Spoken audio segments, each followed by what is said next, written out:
Filipenses capítulo 3, versículos 7 e 8.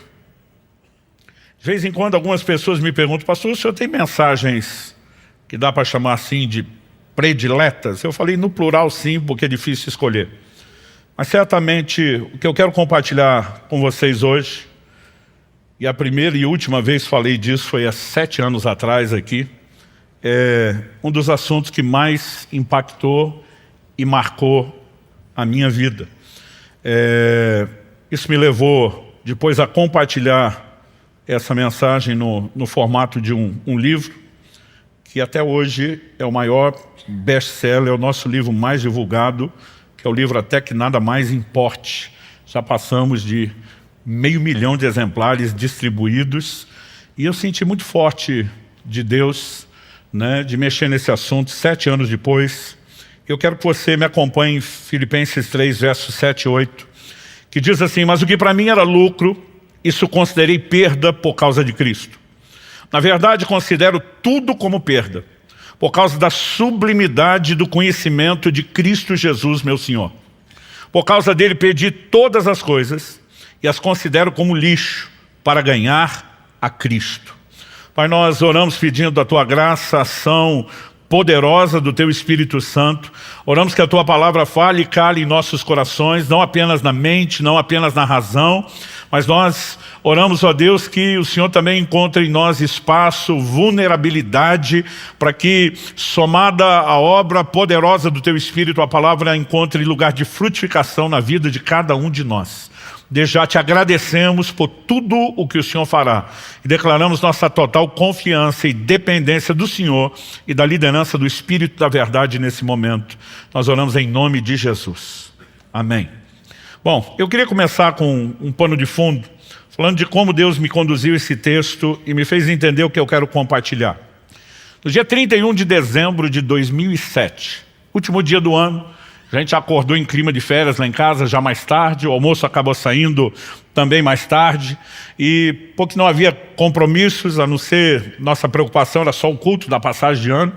Eu lembro que não tivemos pressa de levantar da mesa, Kelly e eu depois do almoço ficamos conversando, as crianças eram menores, evidentemente não conseguem ficar na cadeira por muito tempo, mas elas já tinham saído brincar e Kelly e eu estávamos conversando, e eu lembro do momento em que eu empurrei o prato já vazio de lado, olhei para minha esposa e falei para ela: nos próximos 21 dias, eu não vou comer mais nada. A partir desse momento, essa foi minha última refeição. Nas próximas 3 semanas, eu vou apenas tomar água. Quando eu falei isso, minha esposa fez uma cara de preocupado. Eu nunca tinha feito até então mais do que 14 dias de jejum, e mesmo esse não eram tantos assim. E quando eu falei que ia fazer algo que nunca fiz, minha mulher me olha com cara de preocupação, e a primeira pergunta dela é: Deus te pediu? Eu falei: não, vou fazer porque eu quero. E ela ficou ainda mais preocupada quando eu falei que não foi Deus que me orientou. E eu lembro de ter dito para ela: 2008 será na minha vida o ano da busca. Falei para ela: eu quero buscar Deus como eu nunca fiz, eu vou fazer coisas que eu nunca fiz, vou jejuar como eu nunca jejuei, eu vou orar como eu nunca orei, eu vou ler a Bíblia como eu nunca fiz. E de fato, aquele foi um ano onde me dediquei a isso. Eu cheguei a ler naquele ano a Bíblia toda, em um mês, de capa a capa, 2 vezes. Eu realmente comecei a me dedicar em buscar o Senhor como eu nunca tinha feito. E as primeiras 3 semanas do ano foram o jejum, tudo correu muito bem. 3 semanas depois de terminar o jejum, estávamos em meados de fevereiro. Acredito que especificamente tenha sido o dia 19 de fevereiro. Era uma terça-feira à noite, na época não tinha os nomes que passamos a usar, Tadel, depois Alcance Mais, mas era a nossa reunião com líderes. Não chamávamos aquilo de um culto. Normalmente nós tínhamos uma oração, passávamos direto com a palavra ou de alinhamento doutrinário, alinhamento da visão, do coração, e tentávamos terminar a reunião o mais rápido possível, por ser dia de semana e de trabalho. Mas eu lembro que enquanto alguém estava orando e fazendo a abertura da reunião com aquela oração inicial, o irmão olha para mim, já passou a mão no violão, segurando o violão, e ele me faz um sinal com o dedo assim: uma só. Quem diz: me deixa ministrar uma só. Eu fiz uma cara feia para ele, fiz assim: uma só. Como quem diz: nós não estamos aqui para isso, não é um momento de culto, e eu quero ficar focado no que é a nossa reunião. Mas quando ele pegou o violão e começou a dedilhar e cantar uma canção, ainda me lembro a canção, uma canção do Marcos Witt, que diz: te anelo, te necessito, né? Enquanto nós estávamos cantando aquela canção, alguém lá no céu resolveu apertar o botão que ativa o modo glória da reunião. E eu não consigo até hoje te explicar o que foi que aconteceu. Algumas pessoas aqui ainda são, né, daquela época, estamos falando de fevereiro de 2008, os primeiros anos da igreja. E num instante, eu creio que nem se a gente tivesse combinado, ensaiado, coreografado, a gente poderia produzir um resultado tão simultâneo. No mesmo instante, todo mundo naquela sala, na época nos reuníamos no prédio da Água Verde, para quem conheceu, né, as reuniões com os líderes, porque eram menores, aconteciam na sala de cima, lá onde depois virou Ministério Infantil. E num instante, de repente, todo mundo começa a chorar, mas não era um choro qualquer, né? Eu olho para a sala e percebo que todo mundo, além de mim, estamos chorando de uma maneira fora do comum, né? Todo mundo começou a ajoelhar, deitar, prostrar no chão, alguns sentaram, mas era um choro muito intenso. E eu estou tentando entender o que está acontecendo, eu estou tentando entender por que eu estou chorando, por que os outros estão chorando, e o meu questionamento é dizer: Espírito Santo, o que é que está acontecendo? O que é que o Senhor está fazendo aqui? De repente o Espírito Santo falou ao meu coração: estou chamando vocês a um lugar de arrependimento profundo. Eu pensei, faz sentido, choro desse jeito, com arrependimento. Mas minha próxima pergunta a Deus é: arrepender do quê? Eu me lembro quando era garoto, e algumas vezes meus pais recebiam algum tipo de visita em casa. Na hora de ir embora, existia um protocolo que era quase sempre que seria repetido. As pessoas, na hora de sair, diziam assim: desculpa qualquer coisa. Eu, na minha cabeça, mesmo que criança, aquilo não fazia o menor sentido. Eu pensava: se tem algo para pedir desculpa, peço por aquilo. Se não tem, não peça, né? Mas esse negócio de desculpa qualquer coisa, para mim era muito vago. E eu lembro que na hora eu lembrei disso, falei: Deus, arrepender do quê?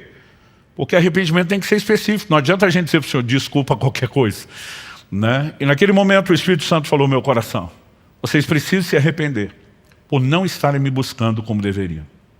E essa foi a hora que doeu. Porque eu estava no ano da busca. Eu estava me dedicando a buscar o Senhor como eu nunca tinha feito. Tinha acabado de fazer há poucas semanas o maior jejum da minha vida, né? Muitas vezes, porque eu tinha me determinado a ler a Bíblia tantas vezes aquele ano, eu tinha uma cota de capítulos diária que era o mínimo. Então às vezes eu ia dormir 2, 3 da manhã, porque o dia corrido eu não tinha conseguido ler, né? E dentro de mim bate um sentimento, é lógico que eu não tive coragem de abrir minha boca. Aprendi com meus pais desde criança que tem 2 tipos de gente, pelo menos, que você tem que respeitar. Quem é mais velho que você e tem mais autoridade que você, e Deus é no mínimo os 2.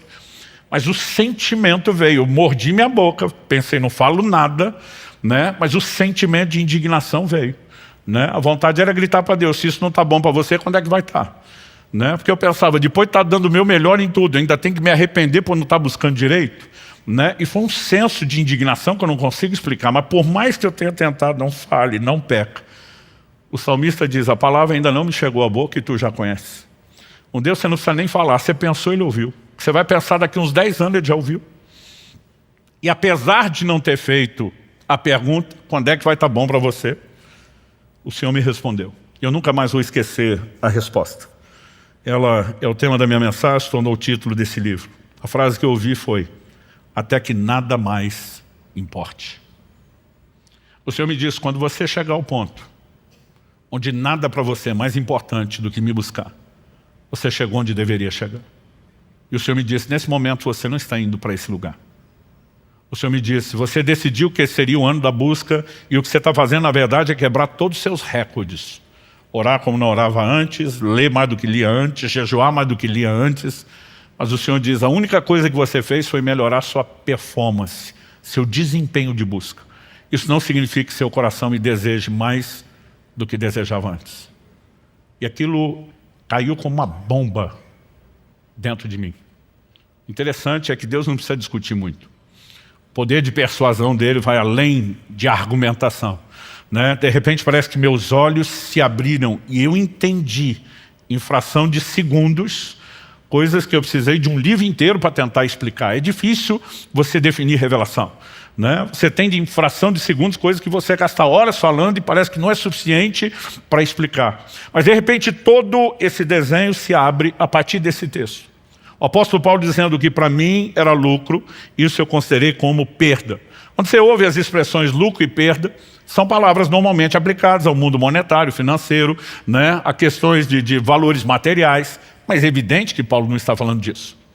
Então quando Paulo diz o que para mim era lucro, ganho, ele está falando aquilo que para mim era importante, aquilo que tinha valor. Ele está usando um termo que indica percepção de valor ou da falta dele, e não necessariamente algo que estabeleça preço na percepção monetária. E diz o que para mim era importante, o que para mim tinha muito valor, desvalorizou, perdeu a sua importância. E por que perdeu? Porque diz, porque eu descobri algo muito mais valioso, porque eu descobri algo muito mais importante. E essa é a declaração que ele faz, né, no verso 8, por causa da sublimidade do conhecimento de Cristo Jesus, meu Senhor. Essa palavra aqui traduzida na versão que eu estou usando, a Nova Almeida atualizada, sublimidade, ela foi traduzida na NVI como a suprema grandeza do conhecimento. Nas outras traduções bíblicas, a excelência. E toda essa diversidade de traduções são tentativas de explicar uma palavra, que no koineu, grego antigo, original, é hiperus. Hiperus fala daquilo que se destaca, daquilo que se eleva, daquilo que se sobressai. Essa palavra, em essência, fala de proeminência. E basicamente eu não creio que Paulo esteja falando da proeminência do conhecimento, mas que ele esteja falando do conhecimento daquele que é proeminente, do conhecimento daquele que se eleva, daquele que se destaca.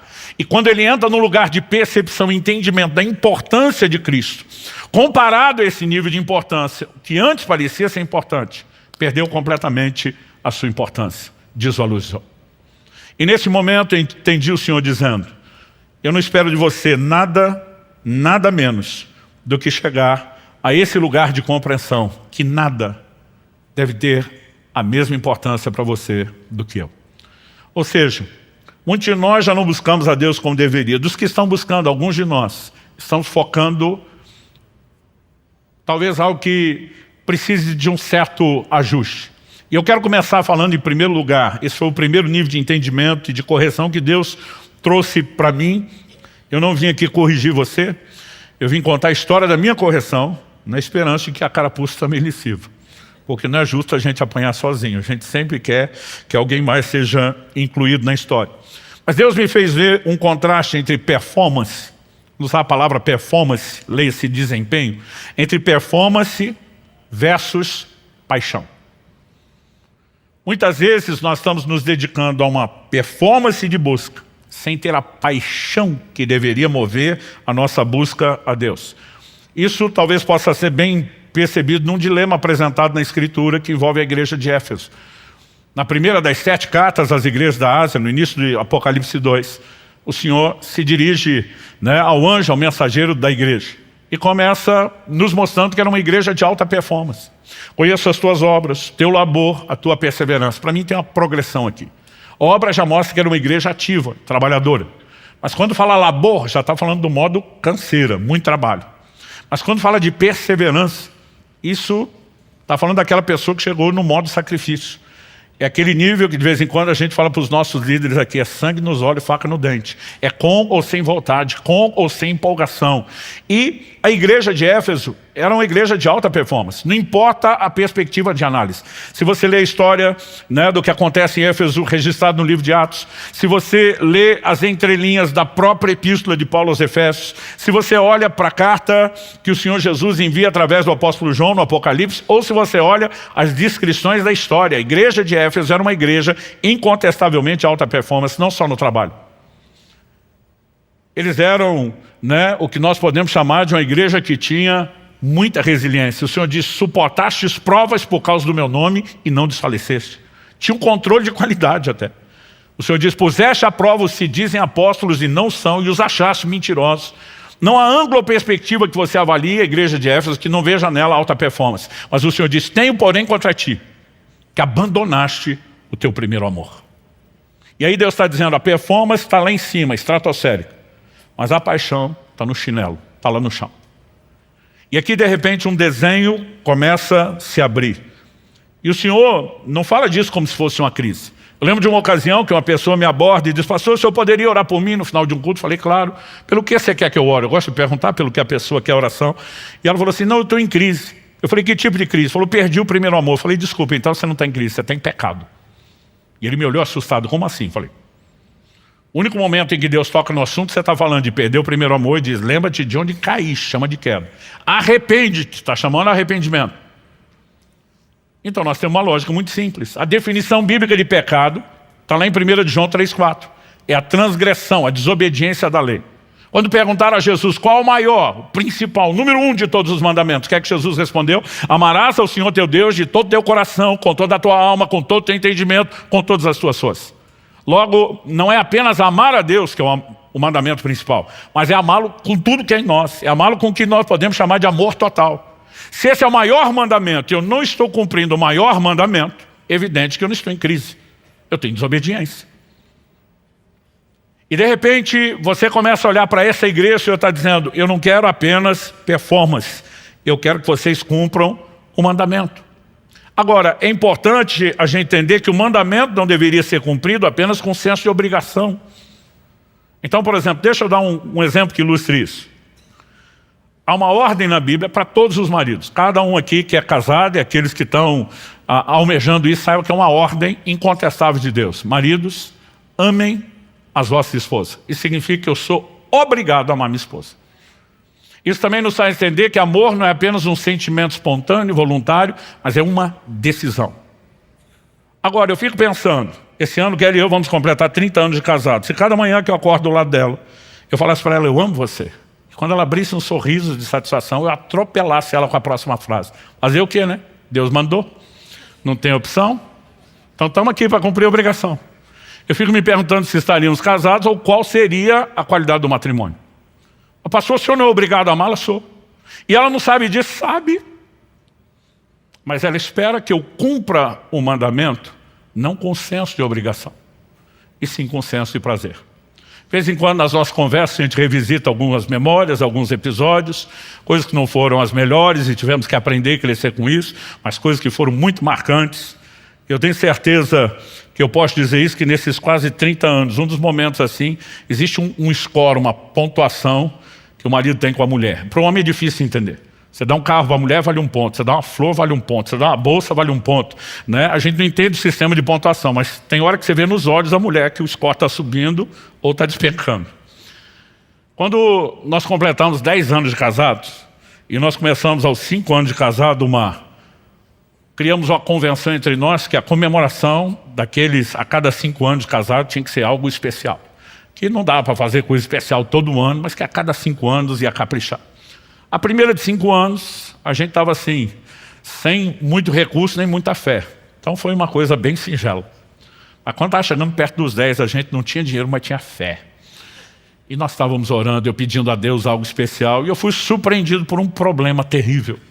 Tinha uma viagem, né, que nós iríamos fazer juntos, e nessa viagem eu lembro que eu tinha uma conexão na França, aquele grande aeroporto de Paris, o Charles de Gaulle.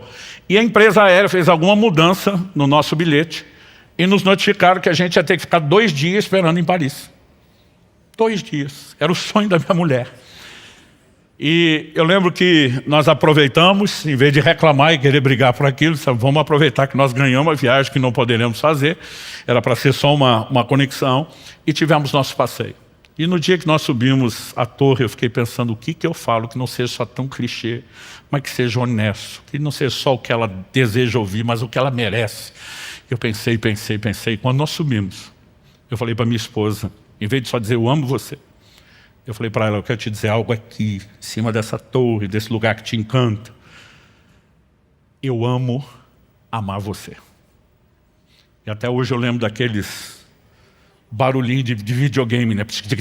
Marcando ponto assim, porque o olhar da minha esposa anunciava. Não tinha som, mas na minha memória tem, porque o que eu vi me fez imaginar aquilo. Porque naquele momento eu não estava dizendo apenas eu amo você. E eu sou obrigado a amá-la. Mas naquele momento eu estava dizendo, você é uma pessoa tão extraordinária, que aquilo que poderia ser só uma obrigação, você fez disso uma inspiração. Qual a diferença? Você pode ter um marido totalmente dedicado. Isso não faz dele alguém interessado na outra pessoa. Pode fazer dele apenas alguém orgulhoso.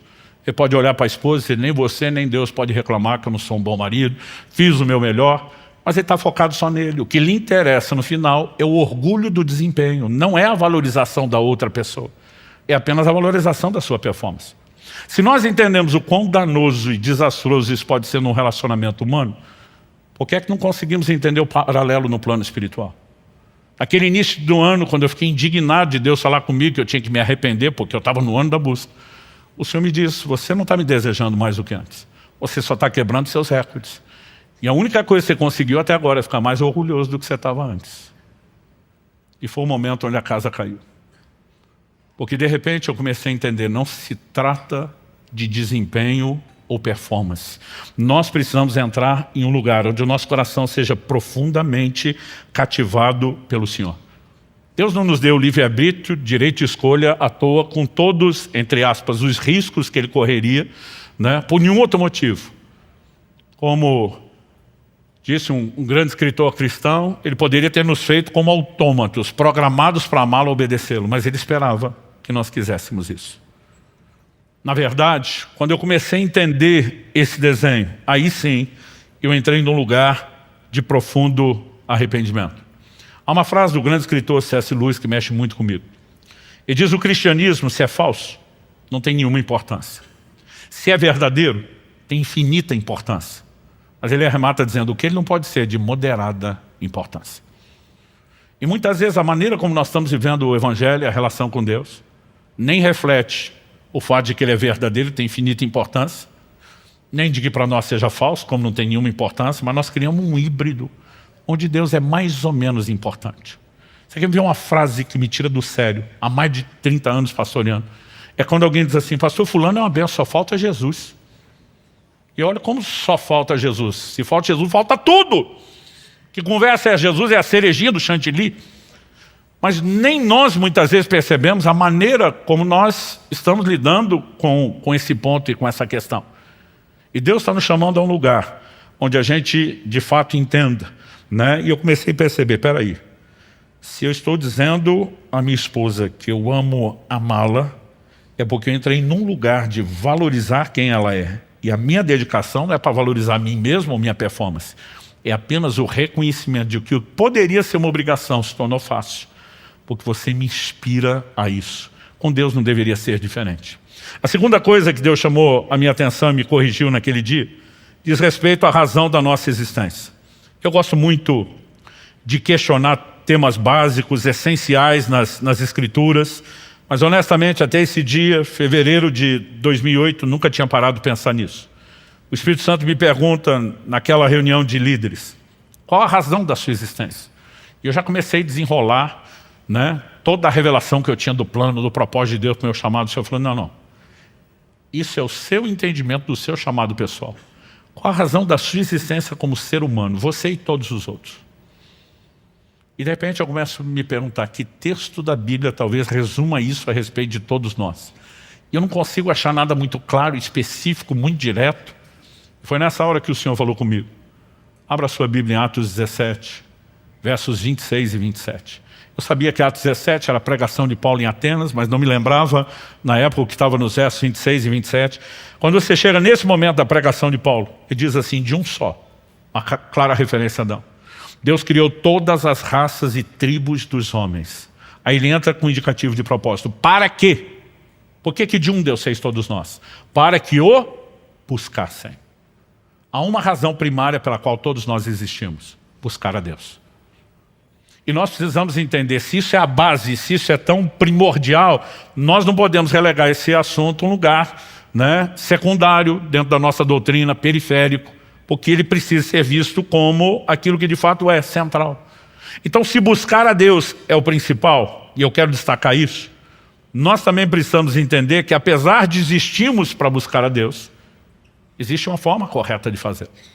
Quando você olha a própria pregação de Paulo, lá em Atos 17, primeiro ele diz que de um só Deus fez todas as raças e tribos dos homens para que o buscassem, mas na sequência, no verso 27, depois de dizer para buscarem a Deus, ele diz, se porventura tateando possam achar, ainda que não esteja longe de cada um de nós. Quem é que busca tateando, apalpando? Quem está limitado ou desprovido de visão. Eu sou de uma época onde faltava muita luz, por falta de estrutura. Hoje em dia isso não acontece, a nova geração não sabe o que nós já passamos. Mas acabava a luz, já tinha lugar certo para você achar no escuro, onde tinha vela e caixa de fósforo, para não ficar no desespero.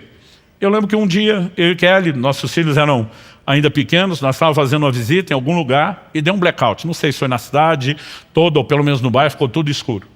Enquanto os mais velhos de nós estavam nos batendo para achar a vela, a nova geração simplesmente foi puxando o celular do bolso e acendendo as lanternas, e a gente ficou se perguntando, por que é que nós não pensamos nisso?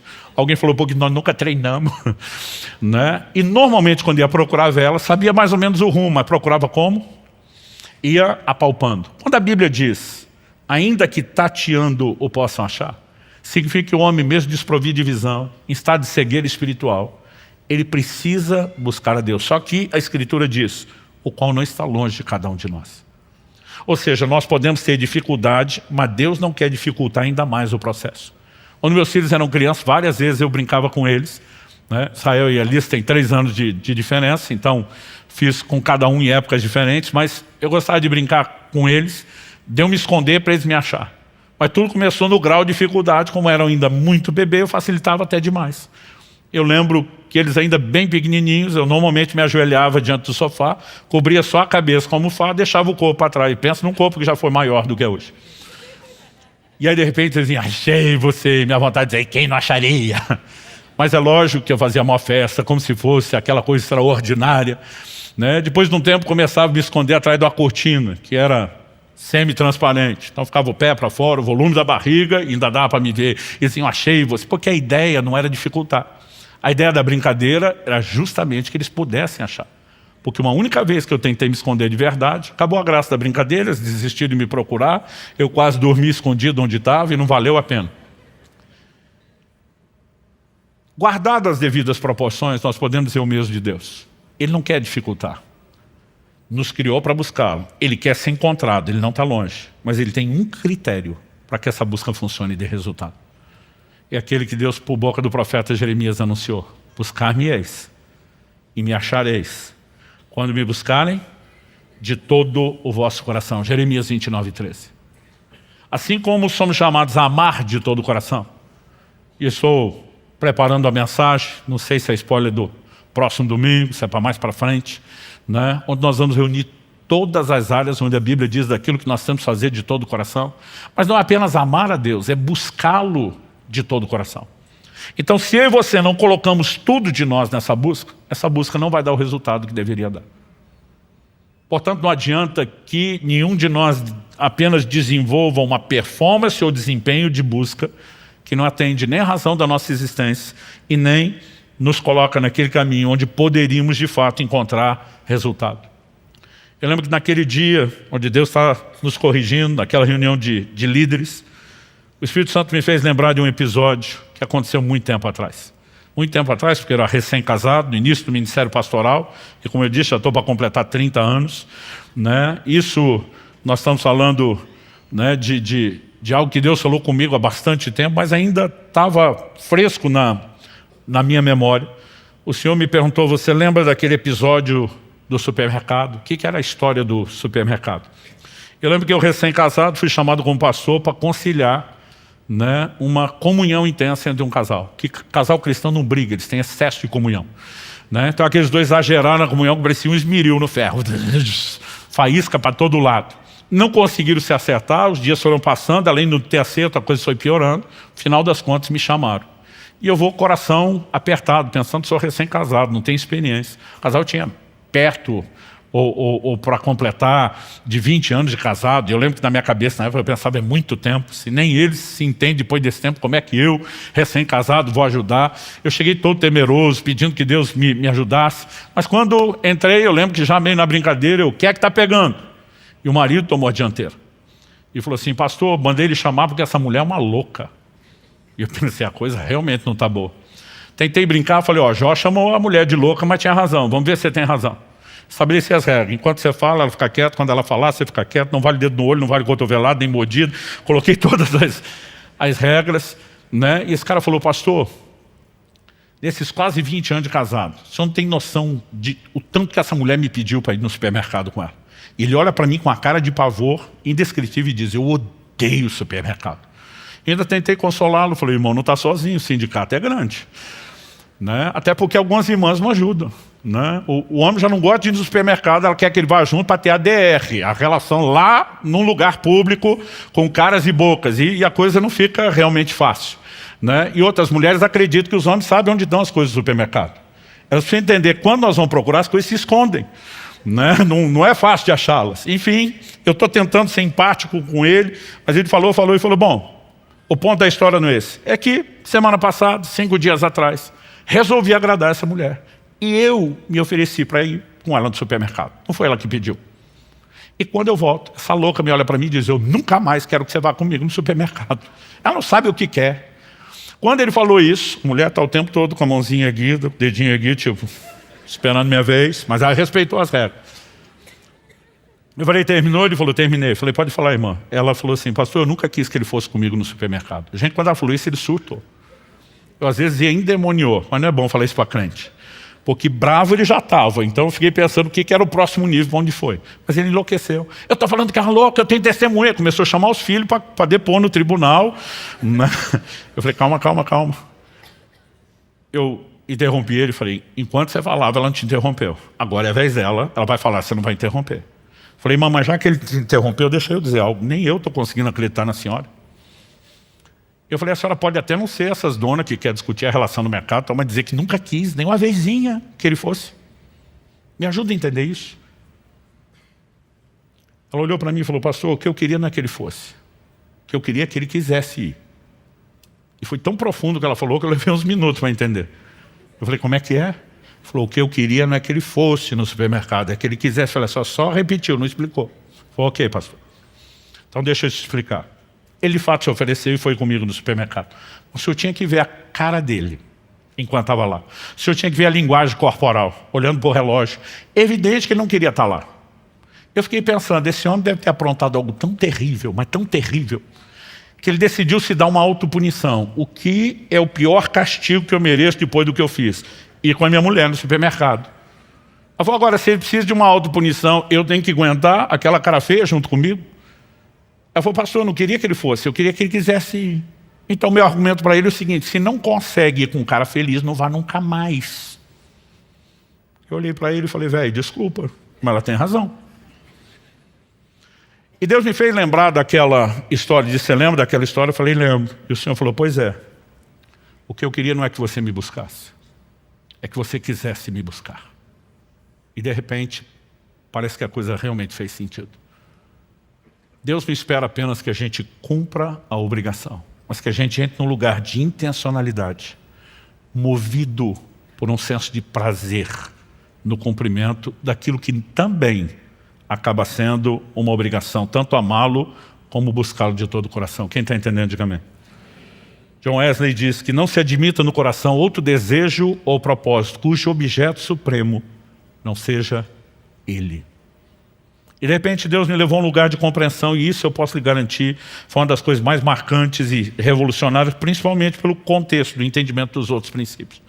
O Senhor falou comigo naquele dia, você tem pregado ao longo dos anos, que o pecado é o grande inimigo de vocês. E de fato o pecado é o inimigo. Os afasta de mim, desconecta, tem consequências. Mas o Senhor me diz, você não está errado em chamar o pecado de inimigo. Você está errado quando acha que o pecado é o único inimigo. O Senhor me diz, há um inimigo mais sutil, que aqueles de vocês que já não estão enredados no pecado como antes, muitas vezes não percebem. E eu vou denominar esse inimigo da maneira como eu entendi, não é necessariamente uma terminologia bíblica desse jeito, mas é o que você encontra lá. Eu vou denominar isso de distração, ou distrações. O Senhor Jesus, no Evangelho de Lucas, lá no capítulo 14, a Bíblia nos mostra que ele estava numa casa, ele foi convidado, né, para uma refeição. Enquanto estão comendo, Jesus também está ensinando, falando das coisas do reino de Deus. O verso 15 de Lucas 14 diz, ao ouvir tais palavras, um dos que estava à mesa com Jesus lhe disse, bem-aventurado aquele que participar do banquete no reino de Deus. Eles estão no banquete literal. Jesus está falando do reino, ele diz, bem-aventurado aquele que foi para o banquete do reino. Na hora que ele deixa a bola quicando, verso 16 diz, Jesus, porém, respondeu, certo homem deu uma grande ceia e convidou muitos. A hora da ceia enviou seu servo para avisar aos convidados, venham, porque tudo já está preparado. Mas todos eles, um por um, começaram a apresentar desculpas. O primeiro diz: comprei um campo e preciso ir vê-lo, peço-te que me desculpe. Outro diz: comprei 5 juntas de bois e vou experimentá-las, peço que me desculpe. O outro diz: casei-me e por isso não posso ir. Se você olhar cada uma das 3 desculpas que Jesus fez questão de relatar, elas não falam de nada que em si, por si mesmo, seja ilícito, seja errado. Então, quando o primeiro simplesmente apresenta a desculpa a Jesus e diz: comprei um campo, isso é aquilo que a maioria de nós, os crentes, chamaria de bênção de Deus, resposta de oração. E se for de uma vertente mais pentecostal, cumprimento de promessa. Eu nunca vi um crente em 32 anos quase de pastorar, vir murmurar e reclamar: puxa, pastor, eu comprei uma casa própria, coisa terrível. Puxa, compramos uma propriedade nova para os negócios, que triste. Normalmente a pessoa vem dar esse tipo de notícia empolgada: glória a Deus, bênção de Deus, resposta de oração, cumprimento de promessa, porque não é ruim em si. Quando você olha a segunda desculpa, a mesma coisa. Se a primeira diz respeito à aquisição de propriedade, a segunda fala de um outro nível de prosperidade. Comprei 5 juntas de bois e vou experimentá-las. Isso aqui era os New Holland, os tratorzão da época. Gente, o povo tinha que arar a terra. A grande maioria das pessoas, além de não ter os equipamentos, a tecnologia da agricultura de hoje, a maioria não podia nem ter muitos animais que favorecessem o trabalho. 5 juntas de bois, pelo menos 10 bois a mais, força para arar, para ajudar na colheita. Isso significava o quê? Aumento da produtividade. Aumento da produtividade significa dinheiro no bolso, provisão, prosperidade. Nunca vi alguém reclamar: ô pastor, coisa terrível, disparou minhas vendas na internet, estou ganhando dinheiro fácil, olhe por mim, está difícil. Ninguém reclama. Normalmente as pessoas chegam dizendo: bênção de Deus, resposta de oração, cumprimento de promessa. E se não dá para falar mal das primeiras duas desculpas, menos ainda a terceira. Porque a ideia é projeto de Deus. Casei-me, portanto não posso ir. O casamento não deveria ser visto, como muitos estão olhando, como algo errado. É ideia, é plano e é bênção de Deus. Errado não é o casamento. Errado é a escolha que alguns fazem de com quem casar. Errado é a escolha que alguns fazem de como viver o matrimônio, mas não o casamento em si. Ou seja, você não pode olhar para nada disso, chamar nem de pecado, nem de errado, nem de lícito. O problema não eram as coisas, era o lugar que elas tomaram. Banquete na Bíblia tem uma ideia no senso geral, que fala de comunhão. É quando as pessoas sentavam não apenas para garantir a nutrição, a alimentação que o corpo precisa, não era refeição rápida. Banquetes eram momentos de festa, de celebração de relacionamentos. Os convidados eram as pessoas próximas, as pessoas que eram valorizadas por aquele que estava fazendo a festa, porque o importante não era meramente comer, era com quem você fazia isso e por quanto tempo fazia isso. Isso nos remete a um entendimento de que Deus não nos criou para buscá-lo apenas por causa daquele senso de obrigação que nós falamos antes, mas porque sempre esperou que nós pudéssemos ter com Ele comunhão. Você olha lá para o Éden, o que acontece com Adão. Quando Adão pecou, qual a pergunta de Deus para ele? Deus não pergunta para Adão: o que é que você fez? A pergunta que Deus faz para Adão quando pecou é: aonde você está? Em outras palavras, Deus não estava dizendo, ao não perguntar o que você fez, Deus não estava dizendo que o problema era o que Adão fez. O que Deus está dizendo é: aonde você está? Eu vejo isso de uma outra forma. Aquilo que você fez te levou para longe de mim. Eu perdi você. Cadê você, cara? E aí nós simplesmente começamos a pregar uma redenção que nos leva ao perdão do pecado, à remoção da culpa e até da condenação eterna que o pecado trouxe. Mas não resgata o que de principal ele veio roubar, que é a comunhão com Deus. O Salmo 25:14 diz: a intimidade do Senhor é para aqueles que o temem, aos quais Ele dará a conhecer a sua aliança. Eu e você temos sido chamados para um lugar de comunhão, para um lugar de banquete em Deus. Você pode dizer amém? Agora, muitas vezes nós temos nos deixado distrair por coisas que elas não são erradas. Elas não são ilícitas em si mesmas. Mas quando coisas lícitas ocupam um lugar de importância que não deveriam, a ponto de concorrer com o lugar de Deus, aquilo que não é errado em si, se tornou errado pelo lugar que ele passou a ocupar nas nossas vidas. Quando Moisés vai a Faraó com uma mensagem: deixa meu povo ir para que me adore, a gente pode aprender algo na tipologia bíblica. Faraó é uma figura de Satanás que escravizava aquele povo que depois Deus vai libertar para que se torne o povo dele. Como foram libertos? No dia da celebração da Páscoa. Paulo escreve aos Coríntios e diz: Cristo é o nosso cordeiro pascal, ou seja, está para nós, como o cordeiro da Páscoa estava para eles. E da mesma maneira como eles tiveram que se apropriar, né, pela fé do sangue do sacrifício do cordeiro da Páscoa, colocar nos umbrais, né, para escaparem daquela escravidão espiritual. A Bíblia diz que Deus também nos arrancou do império das trevas e que pelo sangue de Jesus eu e você fomos resgatados e nos tornamos povo de Deus. Quando eles saem do Egito, Deus faz declarações sobre eles lá no Monte Sinai, em Êxodo 19, 5 e 6. Você vai ver Pedro fazendo a mesma declaração a respeito de mim e de você. Vós sois a nação santa, a geração eleita, o sacerdócio real, o povo de propriedade exclusiva de Deus. Há um paralelo nisso. Então, Faraó, na tipologia bíblica, figura Satanás. Quando Moisés vem com a mensagem: deixa meu povo ir para que me adore, qual a resposta do Faraó? Vocês devem estar muito desocupados para estar falando em adoração. A primeira reação de Faraó: vamos encher o povo de trabalho para que eles não tenham tempo de pensar em adoração. Uma das estratégias mais antigas: vamos encher de distração para que eles não lembrem de por que eles existem e o que é principal para que eles cumpram. É impressionante, gente, numa época onde a nossa vida deveria ser tranquila como nunca. Porque quanto mais a tecnologia, o conhecimento avança, nós temos facilidades que nunca tivemos. Gente, o tempo que o povo levava antigamente só para buscar água, e que hoje a gente tem encanada, a gente faz ideia do quanto tempo ganhou, né? Aquilo que eram viagens longas, difíceis, né? Você olha hoje as facilidades que nós temos. Não estou falando só da época de Jesus, gente. Você volta lá no século XVIII, vamos falar de John Wesley.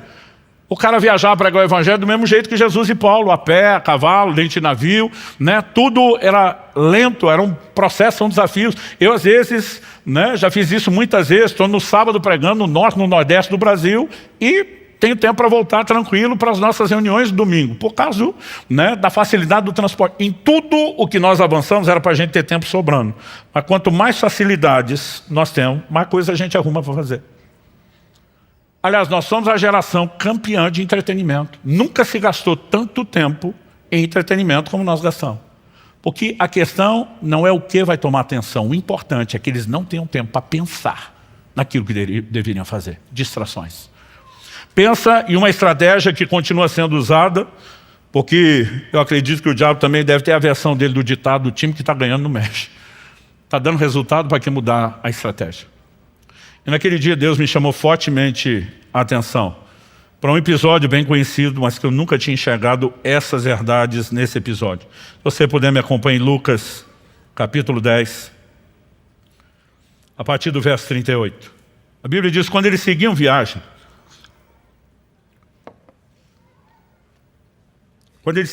Jesus entrou numa aldeia, e certa mulher chamada Marta hospedou-o na sua casa. Marta tinha uma irmã chamada Maria, que assentada aos pés do Senhor ouvia o seu ensino. Marta agitava-se de um lado para o outro, ocupada em muitos serviços. Então se aproximou de Jesus e disse: o Senhor não se importa com o fato de minha irmã ter deixado que eu fique sozinha para servir? Diga-lhe que venha me ajudar. Mas o Senhor respondeu: Marta, Marta, por 7 vezes na Bíblia. Você vai ver Deus chamar alguém pelo nome 2 vezes seguidas. Em todas as 7 que você vai encontrar uma crise. Eu brinco que se Marta tivesse essa revelação, ela já ia pensar: deu ruim, só de ouvir Marta, Marta. Marta, Marta, você anda inquieta e se preocupa com muitas coisas, mas apenas uma é necessária. Maria escolheu a boa parte, e essa não lhe será tirada. Quando nós olhamos para esse texto, em primeiro lugar, nós temos uma dinâmica de relação familiar que é muito semelhante ao que nós temos até hoje. Eu lembro de uma ocasião que Kelly e eu fomos fazer uma visita a um casal da igreja, e eu lembro que na hora de ir embora eu falei para ele, enquanto ele me acompanhava até o carro, que era um gabinete, um aconselhamento com você ainda essa semana. Ele falou: claro, pastor, por quê? Eu falei: nós vamos conversar sobre como está o seu casamento. Ele: Deus te revelou? Eu falei: nem precisou. Eu falei: nós chamamos isso de linguagem corporal. Às vezes o comportamento das pessoas já expõe. Eu falei: teve uma hora que você e sua esposa sumiram, deixaram nós sozinhos na sala. Eu estava doido para um copo d'água, vocês não voltavam e nem perceberam o tempo que levaram. Eu resolvi ir até a cozinha buscar o copo d'água. Quando chego lá, vocês dois estão discutindo, nem me viram. Estava tão intensa a discussão que eles não me viram. O pior, tinha um garoto de uns 7 anos no meio, e o pai falava para o garoto: menino, diz para sua mãe. A mãe está na frente dele. Mas quando fala como se o outro não está presente, é porque o negócio está azedo no último nível. Aí a mulher respondia, menino disse para o seu pai. A criatura nem dizia nada, porque os dois estão se ouvindo. Mas o importante era fingir que não estava falando com o outro. Quando Marta chega para Jesus, na frente de Maria, e diz para minha irmã me ajudar, gente, o negócio já está azedo. Não é difícil perceber isso. Eu imagino que enquanto Jesus está ensinando, Marta deve ter passado por trás, chamado Maria várias vezes. Imagino Maria tirando a cara para o lado, assobiando, daqui não sai, daqui ninguém me tira. E Marta vai pedir ajuda de Jesus, acreditando de todo o coração que Jesus vai ficar do lado dela e apoiá-la. Ela não esperava levar esse invertido. E aí Jesus diz para ela, uma só coisa é necessária. Outras versões traduzem isso como poucas coisas são necessárias. Mas a maioria diz, uma só coisa é necessária. Como dizia a geração de meus pais, nunca entendi porquê, no frigir dos ovos, no final das contas, só tem uma coisa que realmente importa. Qual é a coisa que realmente importa? Aquela pela qual eu e você existimos, que é a razão da nossa existência, buscar a Deus. Mas Jesus, em outras palavras, está dizendo para Marta, sua irmã escolheu a boa parte, o que realmente importa. Está sentada aos meus pés, me dando atenção, ouvindo, recebendo a minha palavra. Você acha mesmo que eu vou ficar do seu lado e tirá-la daqui? Agora, se Marta soubesse que eu ouvi isso, tinha pedido ajuda a Jesus? É claro que não. Porque na cabeça de Marta, ela está bem intencionada. Eu não sei como você receberia Jesus na sua casa. Uma vez eu me aventurei, me deu um estalo, aquelas coisas que você fica pensando, deve ser a direção do Espírito Santo, porque não tinha como saber. Pensei, minha esposa, ela fazia faculdade de manhã, tinha um período muito curto de almoço, tinha que trabalhar à tarde, e nos primeiros anos nossos de casado, me acompanhava nas coisas da igreja à noite. E eu consegui sair um pouquinho, alguns minutos antes do meu horário. E estava com aquela sensação, ela vai atrasar. Eu falei, eu vou adiantar o nosso almoço. Mas eu nunca fui aquele Masterchef. Mas eu pensei, vou me aventurar, vou fazer alguma coisa aqui que seja rápida, fácil e que eu consiga. Nesse momento que eu tomei a decisão, estou mexendo, já procurando o que fazer, o telefone toca. Finado telefone fixo, vocês lembram dele, que já existiu? E quando eu atendo, uma musiquinha do outro lado, que era a indicação de que estão te ligando de um telefone público, o vulgo orelhão, que era chamado a cobrar. Né? Então eu fico do outro lado, a Kelly se identifica, falou, amor, atrasei na minha saída da faculdade até chegar em casa, não vai dar tempo de fazer o almoço. Será que você pode tirar alguma coisa da geladeira para pelo menos adiantar? Eu falei, meu amor, fique tranquilo, o almoço hoje é por minha conta. E eu falei de um jeito que parecia que era o cara. E ela, uau! E qual é o cardápio? O que temos para hoje? Eu dei uma olhada em cima da mesa, falei para ela, massa com peixe. Ela, uau, não vejo a hora de chegar, e desligou. Não deu tempo de explicar que massa com peixe era um miojo com a lata de sardinha que estava ali. E quando ela desligou, não tinha como ligar de volta, porque não sabia de onde ligou, não tinha celular. Né? Os mais novos não conseguem entender como era a nossa vida sem celular, mas acredite, a gente já viveu sem isso. Mas não tinha mais como comunicar, agora é esperar chegar. Mas eu percebi que a expectativa dela estava lá em cima. E eu pensei, vai dar ruim esse negócio. E eu fiquei pensando, como é que eu faço para amenizar? Aí eu vi que tinha um resto de mussarela, peguei, cobri o macarrão depois de feito e temperado, dei uma derretidinha no queijo no forno, peguei um ketchup, fiz um coração, escrevi Kelly, te amo. Aí eu lembro que ela chegou toda curiosa, ela olhou, Mas depois do ar tinha aquela curiosidade, aí teve uma hora que ela pegou o garfo e levantou o queijo, ela olha para mim e disse, miojo com sardinha? Você vai dizer que miojo não é massa e que sardinha não é peixe? Graças a Deus ela caiu na risada, a diversão valeu o trote.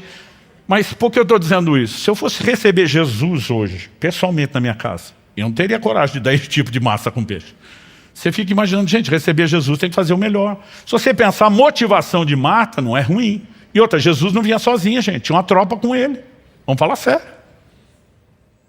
Agora, nesse momento, Jesus está dizendo, Marta, mesmo o desejo de trabalhar para me agradar, se substituir o seu interesse por mim, não está legal. Naquele dia, naquela correção, o Senhor me disse, muitos de vocês têm sucumbido não só diante do pecado, mas diante de distrações. O Senhor me disse, alguns de vocês prosperaram e já não têm um coração para me buscar como antes.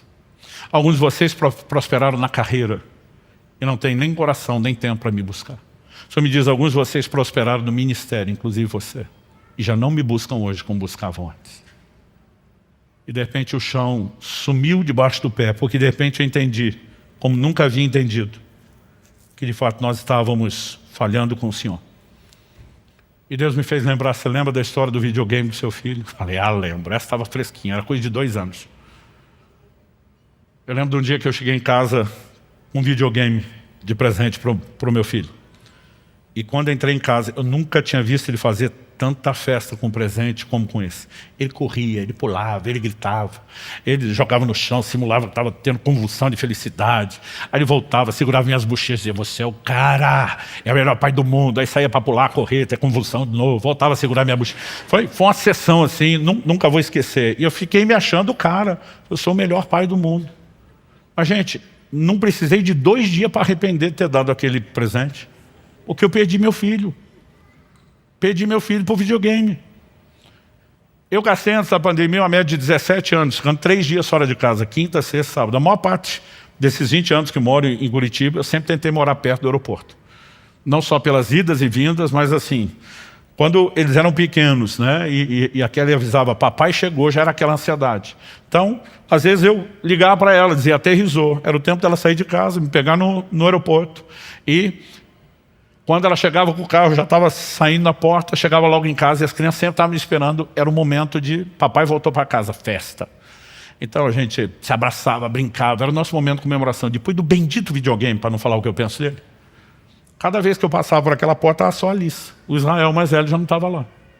Eu brincava bastante com ela, depois que ela cansava, filho, cadê você? Já vai, pai, só vou passar de fase.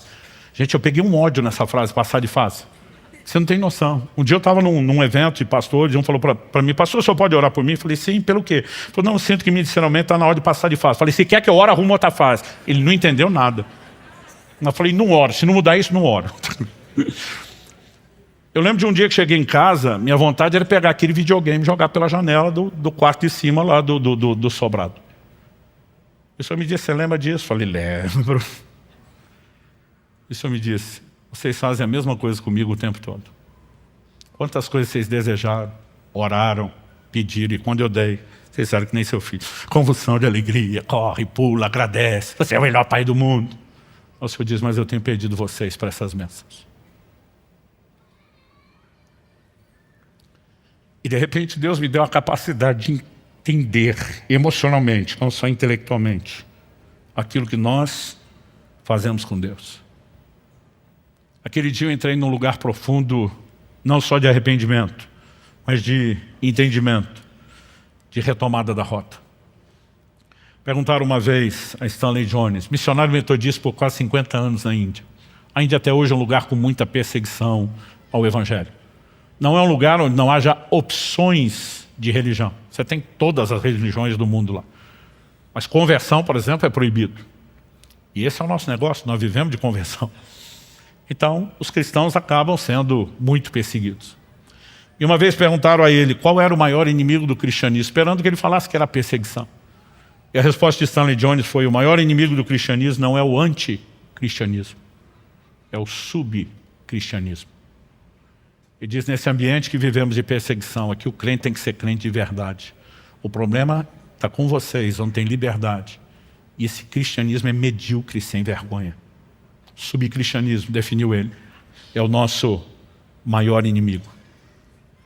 Quando a Bíblia fala de Marta, que ela estava ocupada com muitas coisas, a palavra que foi traduzida como ocupada, no original grego é peripal, ela significa separar, afastar, distrair.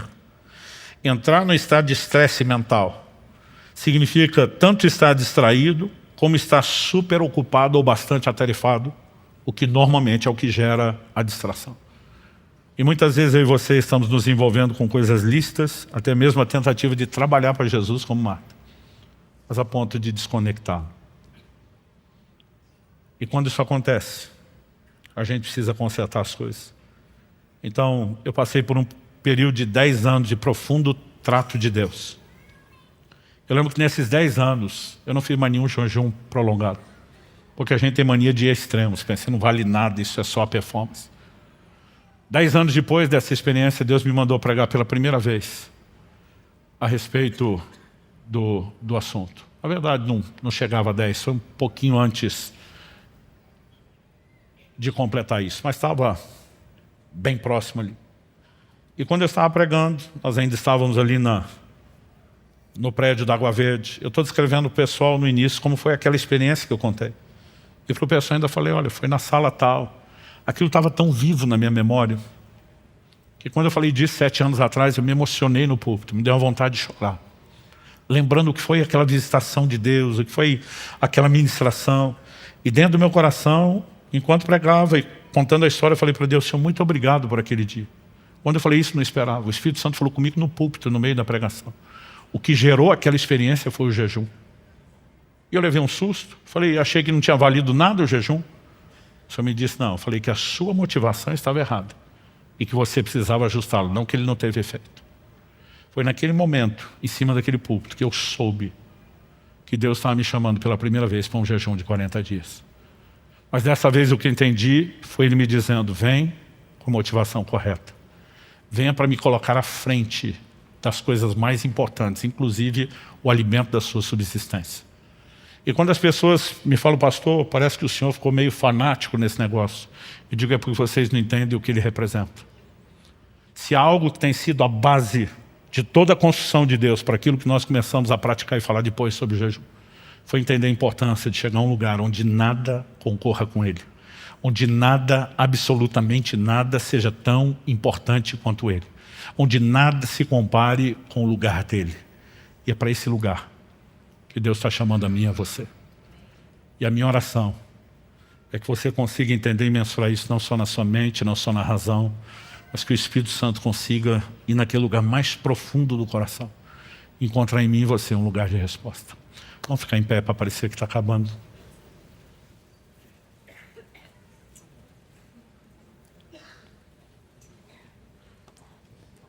Pai, eu oro por cada um dos meus irmãos e irmãs nesse lugar.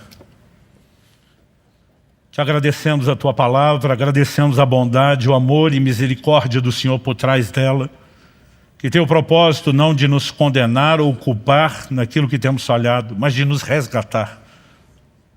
Pai, não queremos viver uma vida de religiosidade, onde não haja a busca que deveria, onde essa busca, talvez se presente, esteja sendo distorcida por uma valorização do desempenho, não da paixão pelo Senhor. Oramos pela capacidade de entender a razão da nossa existência, que é não te buscar apenas por cumprimento de obrigação, mas para alcançar o propósito, comunhão, viver intimidade e relacionamento com o Senhor. E oramos pela capacidade de discernir o quão danosas podem ser as distrações, ainda que essas coisas não sejam ilícitas por si mesmas. Ajuda-nos a enxergar aquilo que não temos visto. E acima de tudo nós oramos, abre os nossos olhos. Nós pedimos ajuda dos céus. Nós oramos como salmista. Sonda-nos, ó Deus. Conhece o nosso coração. Expõe e traga à tona tudo aquilo que tem se tornado ídolos que concorrem com o seu lugar. Aquele lugar que pertence a Ti, somente a Ti no nosso coração. Nós oramos em nome de Jesus. E que possamos ouvir hoje a voz doce e suave do Teu Espírito, não nos condenando, mas nos chamando a um lugar de arrependimento, de conserto e de restauração. E que possamos de fato chegar a esse lugar, onde a busca aumente, não porque estamos focados no desempenho, na performance, mas porque despertamos para dar ao Senhor a devida importância, para que o Senhor seja de fato mais valioso do que qualquer outra coisa. Nós oramos em nome de Jesus. Em nome de Jesus. E te agradecemos desde já tudo aquilo que o Senhor, na sua graça e pela ação do Teu Espírito, continuará fazendo dentro de cada um de nós. Alguém me perguntou anos atrás, quando escrevi o livro, pastor, o senhor escreveu o livro 10 anos depois, porque finalmente chegou lá. Eu falei, não cheguei lá. Estou dizendo que nem Paulo. Ainda não cheguei lá. Mas esquecendo-me das coisas que para trás ficam, avançando para as que estão diante de mim. Eu tomei a decisão, eu quero estar cada vez mais distante de onde eu estava, cada vez mais perto de onde deveria. Mas nos últimos anos, e já se passaram muito tempo, eu creio que foi de uns 2 anos para cá, principalmente, eu comecei a ver resultados de uma proximidade como nunca antes. 2 anos atrás, eu estava com 50 anos de idade. A esposa olha para mim e diz: você está em crise? Eu falei: estou em crise. Ela falou: qual é a crise? É da idade? Eu falei: de jeito nenhum. Na idade eu estou na crise da gratidão. 50 anos, já era avô de 2, vivendo a melhor fase em todas as áreas da minha vida, meus filhos já casados, nosso casamento, né? A igreja, os amigos, relacionamentos, olhando para tudo e dizendo: eu estou vivendo o melhor momento. Falei para minha esposa: não é essa crise. Ela falou: qual é a crise? Falei: amor, desses nossos quase 30 anos juntos, os primeiros 20 anos foi só semeadura. A última década começamos a colher. Eu falei: nos primeiros 20 anos a gente quis muita coisa que a gente não podia. Ela falou: é verdade.